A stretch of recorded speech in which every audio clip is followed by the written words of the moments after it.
হচ্ছে IP 420 APW একটা display, ঠিক আছে, এপিডব্লিউর মনিটর। তাই এটা আমরা আজকে টাচ আনছি নতুন, আমরা আজকে টাচ চেঞ্জ করবো, ঠিক আছে। এটা টাচে সমস্যা কি হয়েছে, টাচে এই যে সুপার গ্লু ফেলাইছে, এই যে ফাইটে গেছে, হ্যাঁ, যে কারণে টাচে আর কাজ করে না, ঠিক আছে। তো আমরা টাচটা চেঞ্জ করতে হলে কি করতে হবে, আমরা সুপারগুলো খুলে আগে মনিটরটা খুলে নেব, ঠিক আছে। একবার দেখাই দেবো, একবার দেখাই দেবো, পরবর্তী সময় তোমরা কিন্তু করবে এটা, ঠিক আছে। এইটা জানি আবার আমার না করা লাগে। এর রেবন আছে, রেবনগুলো সাবধানে খুলতে হবে, ঠিক আছে। রেবন ছিঁড়ে গেলে কিন্তু এই মনিটরের দাম কিন্তু অনেক, প্রায় 1,20,000 টাকা নতুন কিনতে গেলে, ঠিক আছে। কত? 1,20,000 টাকা ঝুঁকি এপিডব্লিউর মনিটর, ঠিক আছে।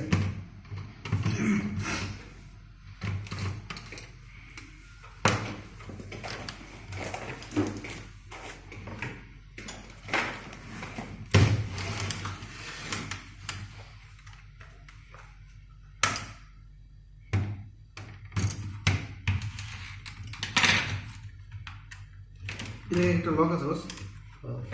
Iya.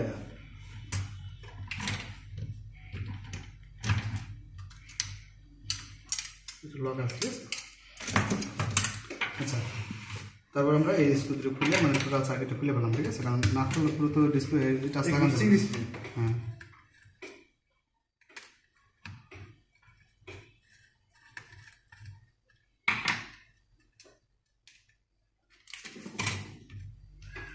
সব খুলে নিতে হবে, ঠিক আছে।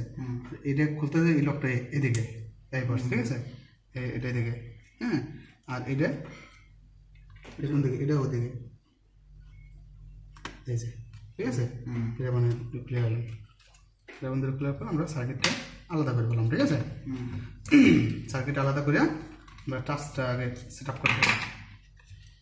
আমরা এই মাদারবোর্ডটা আলাদা করে পেলাম, পার্ট বাই পার্ট খুলে নিতে হবে, ঠিক আছে। তারপর হচ্ছে আমরা এই যে এটা হচ্ছে কি, এটা খুললাম, খোলার পরে কী করতে হবে, এই স্ক্রুগুলো খুলে ফেলাইতে হবে। তোমার টাচ নষ্ট, টাচ চেঞ্জ করে দিতে হবে, ঠিক আছে।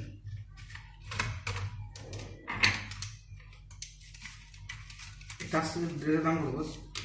এটার দাম আছে মোটামুটি। এটা আজকে আনছেন না আঙ্কেল?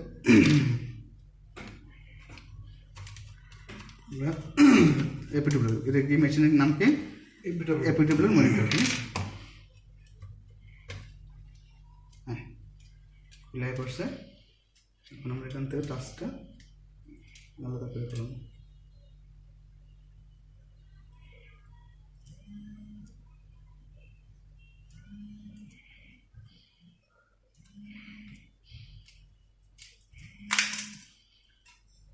টাচটা আমরা আলাদা করে ফেলেছি, ঠিক আছে। ডিসপ্লে কি আছে? ডিসপ্লে কালো দেখায় না? ডিসপ্লে কালো দেখা যায় না, ডিসপ্লে তো চেঞ্জ করে ফেলাতে হবে। হ্যাঁ, চেঞ্জ করে ফেলাতে হবে। তো ডিসপ্লে চেঞ্জ করবো, ডিসপ্লে চেঞ্জ করে অনেকটা খরচ। আর করবে না? কী করতেছে? এগুলো লাগবে না, যে উপরে সব হয়ে যাবে।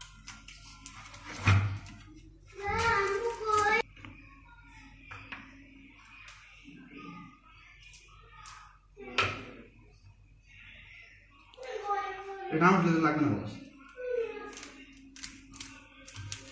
চলো।